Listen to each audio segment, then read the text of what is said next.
Boa noite, bem-vindos. Obrigada por estarem novamente aqui connosco. Hoje queremos convidar-vos a começar aqui este momento que vamos passar juntos, a debruçar-nos um bocadinho mais sobre a Palavra de Deus, a começarmos louvando a Deus através do hino 558, Sinto a Presença do Senhor.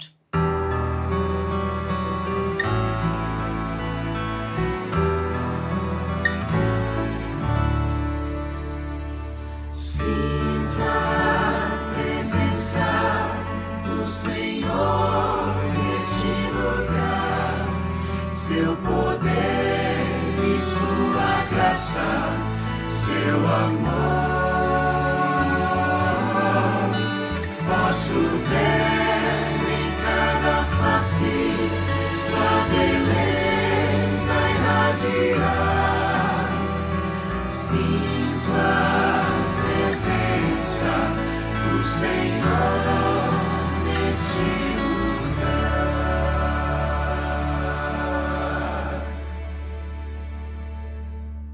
Vamos então orar juntos e pedir realmente a presença do Senhor neste lugar. Querido Deus, obrigada, Senhor, porque nos permites abrirmos a Tua Palavra, podermos debruçar-nos sobre ela e aprender mais sobre Ti, Senhor. Ajuda-nos a fazer silêncio nos nossos corações, nas nossas mentes, para que seja apenas a Tua Palavra que possa ecoar dentro de nós e que ela possa trazer transformação à nossa vida. São estas as graças que Te pedimos por Jesus. Amém. Muito bem, hoje gostava de falar-vos sobre o tema do conhecimento. E vou começar por usar um texto que era um texto que o meu pai usava muitas vezes, era talvez dos textos preferidos dele e tornou-se também um dos textos que eu gosto muito da Bíblia. O texto encontra-se em Oseias, no capítulo 6 e no versículo 3, e diz: Conheçamos e prossigamos em conhecer ao Senhor. A sua saída como a alva é certa, e Ele a nós virá como chuva serôdia que rega a terra. O texto começa por dizer: conheçamos e prossigamos em conhecer ao Senhor. É verdade que vivemos num tempo em que o acesso ao conhecimento é muito, muito fácil. Mas também é fácil cairmos em enganos, informações erradas, contraditórias, que podem suscitar dúvida e muitas vezes descrença. Mas isso acontece também muitas vezes porque tendemos a procurar a informação não na fonte, mas nos comentários à fonte. Não colhemos nós mesmos a informação, mas muitas vezes vamos buscá-la a quem já a colheu, se calhar a quem até já a pôs na boca e já a mastigou. Assumimos esta informação como se fosse a fonte e não questionamos, nem vamos procurar por nós mesmos. Este é um mal que vemos muitas vezes hoje, com frequência, na nossa sociedade. Mas é também verdade que há quem não se contente com o que ouve e que leia, vá à fonte e com um coração humilde tente buscar um conhecimento mais puro de quem é esse Deus, de qual é a sua vontade. Sabem, o conhecimento intelectual e a busca por uma compreensão verdadeira e honesta das Escrituras pode muitas vezes assustar-nos, e falo em primeiro lugar para mim. Podemos pensar que se calhar nos desviamos do propósito maior de uma verdadeira relação com o autor da nossa fé. Mas essa não é a verdade. Deus deixou as Escrituras e deixou enigmas com o objetivo de nos envolver nessa busca pela verdade. Quando olhamos para a história da Reforma, vemos isso, vemos homens de coração humilde a debruçarem-se sobre as Escrituras e a procurarem dali o verdadeiro conhecimento de Deus. A história do nascimento de Jesus é uma história que para mim é para lá de impressionante, não é? Mas há duas histórias que são secundárias a ela e que me impressionam muito e que estão ligadas com este tema do conhecimento e mostram como Deus é grande e maravilhoso e deixou profecias para que quem quisesse estudá-las pudesse tirar dali o conhecimento necessário para chegar ao Messias. Então eu gostava que fôssemos até ao livro de Mateus, no capítulo 2, e começássemos a ler aqui a partir do versículo 1 até ao versículo 6. Mateus 2, 1 a 6. Após o nascimento de Jesus em Belém da Judeia, nos dias do rei Herodes, eis que alguns sábios vindo do Oriente chegaram a Jerusalém e indagavam: onde está aquele que é nascido rei dos judeus? Pois do Oriente vimos a sua estrela e viemos adorá-lo. Quando o rei Herodes ouviu isso, ficou perturbado e toda a Jerusalém com ele. Tendo reunido todos os príncipes dos sacerdotes, os escribas, perguntou-lhes onde havia de nascer o Cristo. E eles lhe responderam: em Belém da Judeia, pois assim escreveu o profeta: mas tu, Belém, da terra de Judá, de modo algum és menor entre as principais cidades de Judá, pois de ti sairá o guia que como pastor conduzirá Israel, o meu povo. Então, é interessante como as profecias revelavam tão claramente o sítio onde iria nascer Jesus. E através delas, os sábios do Oriente, estudando, procurando conhecimento, chegaram até esta informação e puderam ir à procura desse rei dos judeus. Eles na altura tinham acesso possivelmente a mais informação do que um cidadão médio. Eles estudaram as profecias, chegaram à conclusão do local e foram nessa direção. O conhecimento que eles adquiriram levou-os à ação. Foram à procura, queriam vê-lo, queriam saber mais.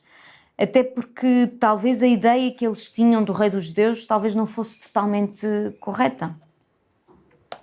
É interessante como Deus deixou realmente tudo escrito para que pudéssemos chegar até à informação certa, pudéssemos tirar as conclusões certas. Mas é também muito interessante vermos que na mesma história do nascimento de Jesus acontece outra história também secundária a ela e que podemos encontrar em Lucas no capítulo 2 e nos versículos 8 a 15. E eu vou ler. Nas proximidades havia pastores que estavam nos campos e que durante a noite cuidavam dos seus rebanhos.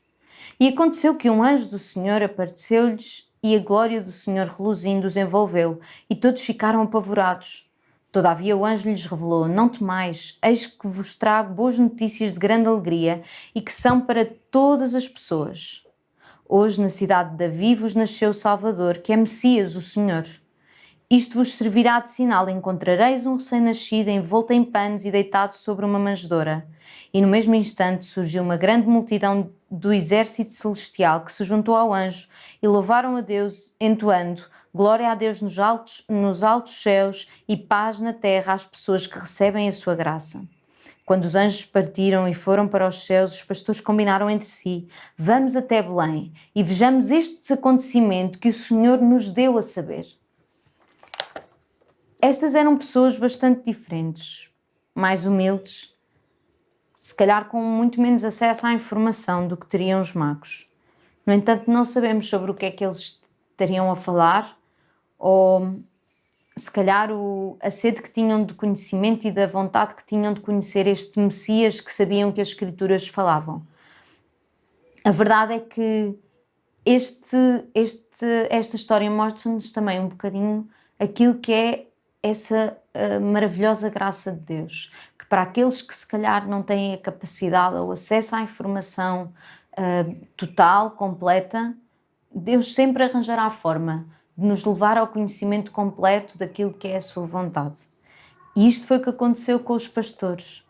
Os pastores começaram a falar entre si, apareceram os anjos e deram as boas novas sem que eles fossem necessariamente às Escrituras buscar esta informação. Possivelmente eles já tinham ouvido falar sobre ela, já tinham na sinagoga ouvido esta notícia maravilhosa, mas não tinham tido a oportunidade de ter o acesso ao conhecimento completo. Mas a verdade é que Deus, na sua graça, concede o conhecimento que é necessário. E esta história mostra realmente isto. Eram pessoas bastante humildes, mas não foi por isso que não lhes foi revelado, de forma bastante direta, a vinda do Salvador. São duas situações tão diferentes na mesma história, mas que dão-nos um certo alento, dão-nos a certeza de que se nós buscarmos na medida do que nos é possível conhecer a Deus e compreender, Deus fará o resto para nos ajudar a chegar onde nós não somos capazes. Além disto, o texto de Oseias é um texto que nos mostra que o conhecimento de Deus é algo contínuo, sem um fim. Diz: conheçamos e prossigamos em conhecer. Aliás, é um bocadinho como o texto de Provérbios 4,18, que diz: mas a vereda dos justos é como a luz da aurora, que vai brilhando mais e mais até ser dia perfeito. O conhecimento de Deus não é algo que se adquira de um dia para o outro, mas é algo que é contínuo, que é permanente e que podemos ter a certeza que ao longo da nossa caminhada com Deus Ele sempre nos ajudará a conhecê-lo mais e melhor. Mas falámos aqui do conhecimento mais intelectual, da busca de conhecimento das Escrituras, do que elas dizem, do que elas profetizam. Mas é também verdade que o texto de Oseias é um texto que fala bem para lá daquilo que é o conhecimento intelectual. Podemos dizer que o conhecimento tem diferentes etapas ou facetas. Um conhecimento intelectual, como podemos dizer, por exemplo, a matemática, para nos especializarmos, acabamos por ter que adquirir um conhecimento bastante intelectual. Existe o conhecimento que é mais emocional, que não deixa de ter regras e uma parte intelectual também ali inserida, mas eu daria a este o exemplo da música, não é? Que tem sempre um impacto nas nossas emoções. E depois temos o conhecimento relacional, e aí podemos colocar o amor. Na verdade, o desafio é que busquemos a informação não como uma fonte de um conhecimento intelectual apenas, mas que isso nos sirva para um conhecimento cada vez mais relacional com o nosso Deus. Paulo, a propósito dos alimentos oferecidos aos ídolos em 1 Coríntios 8, 1-3, dizia: todos nós temos pleno conhecimento, porém esse tipo de conhecimento produz orgulho, mas o amor faz-nos crescer na fé. A pessoa que imagina conhecer alguma coisa ainda não tem a sabedoria que necessita. Todavia, quem ama a Deus, esse é conhecido por Deus. A Bíblia está repleta de histórias de pessoas que viveram este conhecimento, que foi intelectual sim, mas que foi sobretudo e acima de tudo um conhecimento relacional. Uma dessas personagens é Davi. Davi foi uma pessoa que viveu uma relação próxima com Deus e Deus disse dele que era um homem segundo o coração de Deus. Ele deixou escritos alguns salmos que revelam muito bem essa relação profunda que ele tinha com o seu Criador. E hoje eu gostava de terminar esta meditação convosco, com esta certeza que vem no Salmo 39. E eu vou ler-vos o Salmo 139. O Salmo 139, eu não vos vou ler por completo, mas vou ler-vos quase tudo. E acho que vocês vão compreender porque é que ele mostra tão bem esta relação de Davi com o seu Criador. Senhor, tu me sondas e me conheces. Sabes quando me sento e quando me levanto. E acompanhas o meu pensamento onde quer que eu esteja. Discernes a minha caminhada e a minha pousada, e estás a par de todos os meus intentos, porquanto a palavra ainda não chegou à minha língua, e tu, ó Eterno, já a conheces completamente. Tu me envolves por trás e pela frente, e pões sobre mim a tua mão. Tal conhecimento é para mim demasiado maravilhoso, tão elevado que não posso compreender totalmente. Para onde poderia eu fugir do teu espírito? Para onde poderia correr e escapar da tua presença? Se eu escalar ao céu, ali estás. Se me lançar sobre o leito da mais profunda sepultura, igualmente aí estás. Se eu me apossar das asas da alvorada e for morar nos confins do mar, também aí tua mão me conduz e a tua destra me ampara. Se eu cogitar, as trevas ao menos haverão de me envolver e a luz ao meu redor se tornará em noite. Constatarei que nem as mais densas trevas são obscuras para o teu olhar, pois a noite brilhará como o meio-dia, porquanto para ti as trevas são luz. Tu formaste o íntimo do meu ser e me teceste no ventre da minha mãe. Graças te dou pela maneira extraordinária como fui criado, pois tu és tremendo e maravilhoso. Sim, a minha alma o sabe muito bem. Os meus ossos não te eram encobertos quando fui formado ocultamente e tecido nas profundezas da terra. Os teus olhos viram o meu embrião e em teu livro foram registados todos os meus dias, prefixados antes mesmo que um só deles existisse. Ó Deus, como são complexos e preciosos para mim os teus pensamentos e quão vastos e profundos os teus conhecimentos. Sonda-me, ó Deus, e analisa o meu coração, examina-me e avalia as minhas inquietações, vê se há em mim algum sentimento funesto e guia-me pelo caminho da vida eterna. Que esta possa ser a nossa oração também, uma vida de entrega ao conhecimento, mais do que ao conhecimento intelectual, que seja um conhecimento relacional com o nosso Criador, com o nosso Deus. E eu gostava que terminássemos agora cantando o hino 128, Se Buscares a Jesus.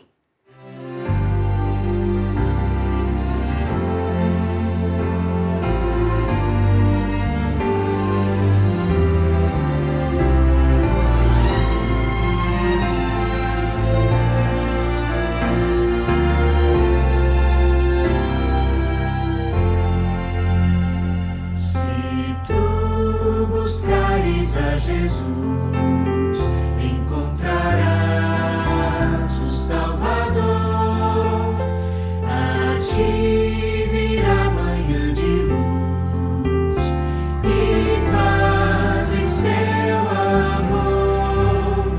Se buscares conhecê-lo, ó sim, o amarás também. Manhã feliz despontará para ti no lar de além. Assim como ele prometeu, em teu viver desfrutarás o amor e as bênçãos lá do céu. De Deus a doce paz, se buscares conhecê-lo, ó sim, o amarás também. Manhã feliz despontará para ti no lar de além. Jesus compreende tua dor e tudo faz pra te salvar. Crê, pois, que junto ao Salvador a paz irás achar. Se buscares conhecê-lo, ó sim, o amarás também. Manhã feliz despontará para ti no lar de além.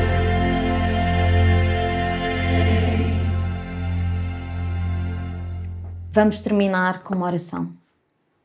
Querido Pai, Tu conheces o nosso coração, sabes as nossas inquietações, conheces também a nossa vontade de Te conhecer cada vez mais. Ajuda-nos, ó Pai, a buscarmos o conhecimento daquilo que Tu deixaste escrito, mas que esse conhecimento, Senhor, se transforme numa relação verdadeira e profunda contigo, com aquele que nos criou e que nos salvou. São estas as graças que Te pedimos por Jesus. Amém. Obrigada pela companhia que nos fizeram, agradecemos a vossa presença e esperamos por vocês no próximo Unidos pela Palavra.